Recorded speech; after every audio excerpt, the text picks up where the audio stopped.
भोपाल से जानकारी। निर्वाचन आयोग की प्रेस कॉन्फ्रेंस चल रही है। मध्य प्रदेश में 2 चरणों में निकाय चुनाव होंगे, तो 2 फेजेज में निकाय चुनाव होंगे। और पहले चरण की बात करें तो 133 नगरीय निकाय में चुनाव होंगे। दूसरे चरण में 214 नगरीय निकाय में चुनाव होंगे। 11 जिलों में एक चरण में चुनाव होंगे, तो 11 में से एक चरण में चुनाव होंगे। और ये बड़ी जानकारी है, यहाँ आपको बताएं कि जानकारी भोपाल से निर्वाचन आयोग की प्रेस कॉन्फ्रेंस चल रही है। तमाम अपडेट हम आपको लगातार दे रहे हैं। मध्य प्रदेश में 2 फेजेज में निकाय चुनाव होंगे। पहले चरण में 133 नगरीय निकाय में चुनाव होंगे। यहाँ आपको बताएं कि दूसरे चरण में 214 नगरीय निकाय में चुनाव होंगे और इसके साथ ही 11 जिलों में एक चरण में ये चुनाव होंगे। रिटर्निंग ऑफिसर के कक्ष में नाम निर्देशन प्रस्तुत किए जाने के दौरान अभ्यर्थी के साथ अधिकतम 3 व्यक्ति प्रवेश कर सकेंगे। निर्वाचन प्रक्रिया में मतदान केंद्रों पर लगभग 87,937 मतदान कर्मी नियुक्त किए जाएंगे। नहीं हुआ तो फिर चला गया।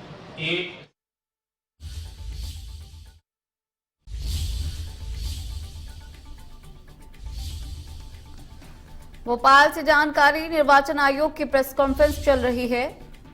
2 चरणों में निकाय चुनाव होंगे मध्य प्रदेश में। पहले चरण की अगर बात करें तो 133 नगरीय निकाय में ये चुनाव होंगे। दूसरे चरण की बात करें तो 214 नगरीय निकाय में चुनाव होंगे।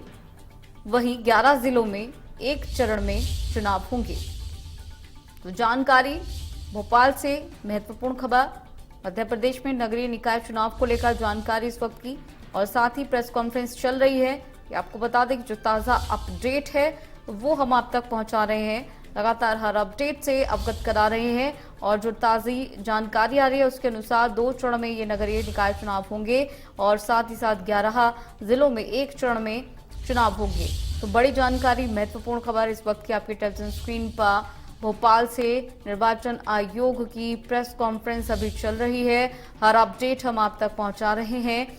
जो जानकारी आ रही है उसके अनुसार 2 फेज में ये नगरीय निकाय चुनाव होंगे। और नगर पालिका परिषद जहां की पॉपुलेशन 1 लाख से अधिक है, वहां 2.5 लाख रुपए। 50,000 से 1 लाख तक अगर पॉपुलेशन है तो 1.5 लाख रुपए, और 50,000 से कम पॉपुलेशन अगर है तो 1 लाख रुपए व्यय की अधिकतम सीमा निर्धारित की गई है। नगर परिषद के लिए ये अधिकतम सीमा 75,000। अभ्यर्थियों को अपना निर्वाचन व्यय लेखा संधारण करना है और मतगणना दिवस के 30 दिन के अंदर रिटर्निंग ऑफिसर को प्रस्तुत करना है। जो ऐसा नहीं करेंगे वो अगले चुनाव के लिए निरर्हित किए जा सकते हैं। उनको अगला चुनाव लड़ने की अनुमति नहीं होगी।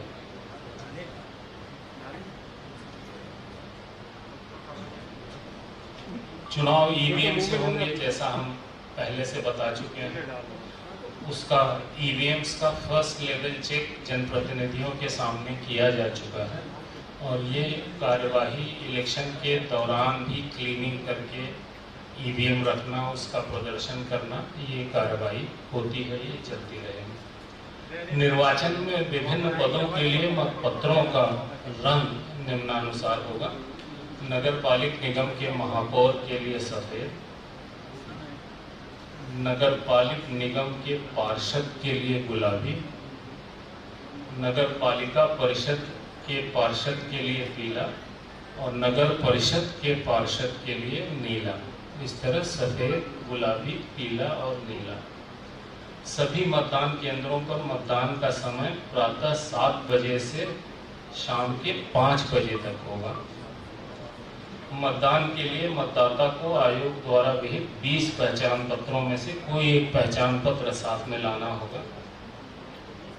मतगणना आयोग द्वारा निर्धारित निर्वाचन कार्यक्रम के अनुसार रिटर्निंग ऑफिसर मुख्यालय पर मतगणना की जाएगी।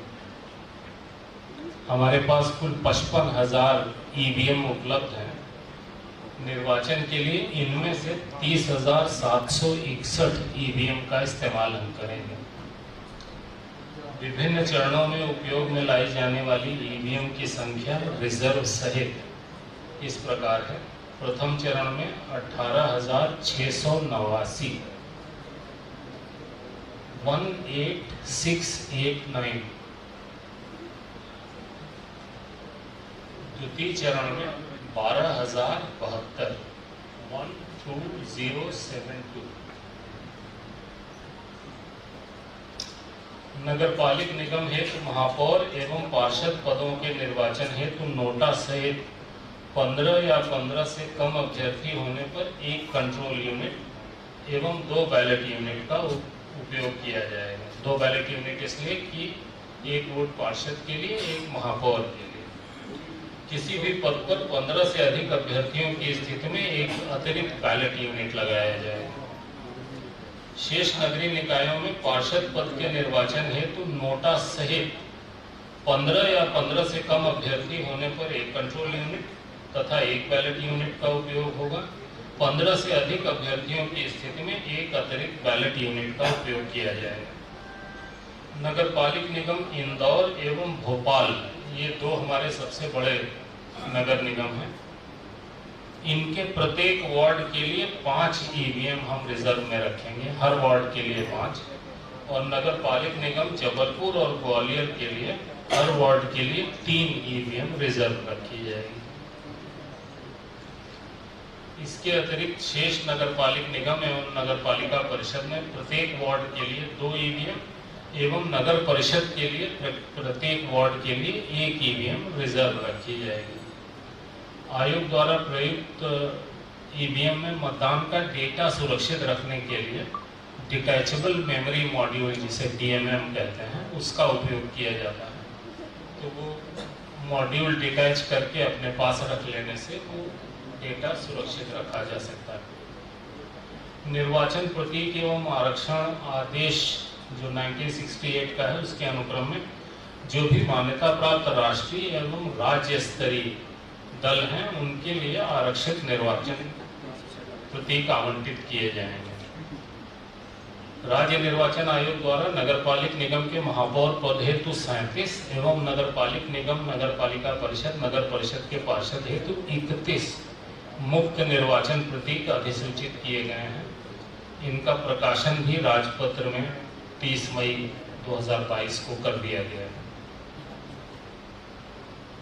ऑनलाइन नॉमिनेशन अर्बन बॉडीज में किया जा सकता है,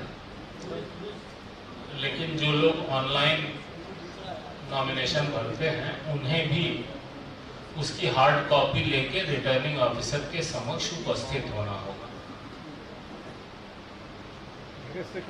मतदाता सूची में दर्ज नाम की जानकारी आयोग की वेबसाइट www.mplocalelection.gov.in, जैसा मैंने पंचायत के समय भी बताया था, पर या चुनाव मोबाइल ऐप के माध्यम से प्राप्त की जा सकती है।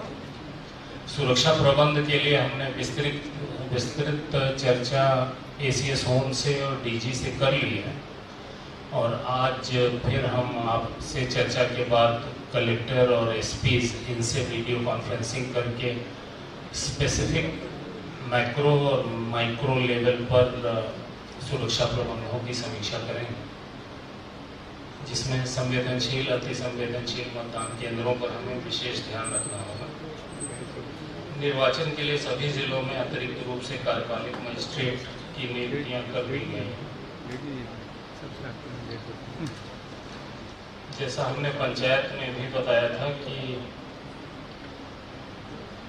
कोलाहल नियंत्रण अधिनियम, संपत्ति विरूपण अधिनियम, इनके प्रावधानों के अनुसार कार्रवाई करने के लिए निर्देश दिए गए हैं। इनमें सजा का भी प्रावधान है। जो शपथ पत्र हमने मांगा है कैंडिडेट से, उसमें अगर किसी ने झूठा शपथ पत्र दिया तो उसमें दंड का प्रावधान है, जिसमें 6 माह की सजा और 25,000 रुपये तक का दंड उन्हें मिल सकता है अगर झूठा शपथ पत्र कोई देता है। तो निर्वाचन संबंधी शिकायतों के त्वरित निराकरण के लिए कंट्रोल रूम हमारे मुख्यालय में है, जिसका दूरभाष क्रमांक 0755 255 1076 है। 0755 255 1076। जिलों में भी जिला स्तरीय कंट्रोल रूम स्थापित किए जा रहे हैं जिला स्तरीय शिकायतों के लिए। सभी जिलों में हम निर्वाचन की मॉनिटरिंग के लिए प्रेक्षक नियुक्त कर रहे हैं। मतदाता जागरूकता के कार्यक्रम इस बीच में लिए जाएंगे और ईवीएम की कार्यप्रणाली से अवगत कराते हुए मतदाताओं को अधिकाधिक मतदान करने हेतु प्रेरित किया जा रहा है। ये कार्यवाही ऑलरेडी चल रही है। अभी तारीखों की घोषणा होते ही अर्बन एरियाज में भी आदर्श आचरण संहिता लग जाएगी और रिजल्ट तक ये लागू रहेगी। आदर्श आचरण संहिता के प्रावधान राजनीतिक दलों, अभ्यर्थियों, शासकीय विभागों एवं कर्मियों तथा नगरीय निकायों के पदाधिकारियों एवं कर्मचारियों पर लागू होंगे। राजनीतिक दलों पर भी ये प्रावधान समान रूप से लागू होंगे। निर्वाचन के दौरान किसी भी अभ्यर्थी को प्रचार हेतु सभा, रैली, जुलूस आदि के आयोजन के पूर्व सक्षम अधिकारी की अनुमति लेनी जरूरी होगी और मतदान समाप्ति के समय से 48 घंटे पूर्व की कालावधि के दौरान सार्वजनिक सभा, जुलूस, रैली इत्यादि प्रतिबंधित रहे।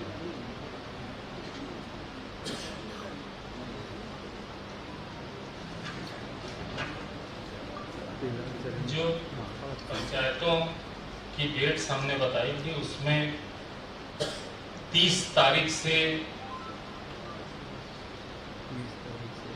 नाम निर्देशन पत्र प्राप्त किए जा रहे थे। जो 6 तारीख तक ये नाम निर्देशन पत्र प्राप्त किए जाने थे पंचायतों के लिए। 7 को समीक्षा होनी थी। 10 को अभ्यर्थिता से नाम वापस लेने की अंतिम तारीख थी और निर्वाचन लड़ने वाले अभ्यर्थियों की सूची तैयार करना और निर्वाचन प्रतीकों का आवंटन करना ये 10 जून को किया जाने वाला था पंचायत में और उसके बाद 25 जून, 1 जुलाई और 8 जुलाई को 3 राउंड के। मध्य प्रदेश, छत्तीसगढ़ की हर खबर सीधे आपके मोबाइल फोन पर। अभी सब्सक्राइब करें हमारा चैनल और पाएं पल पल की खबर।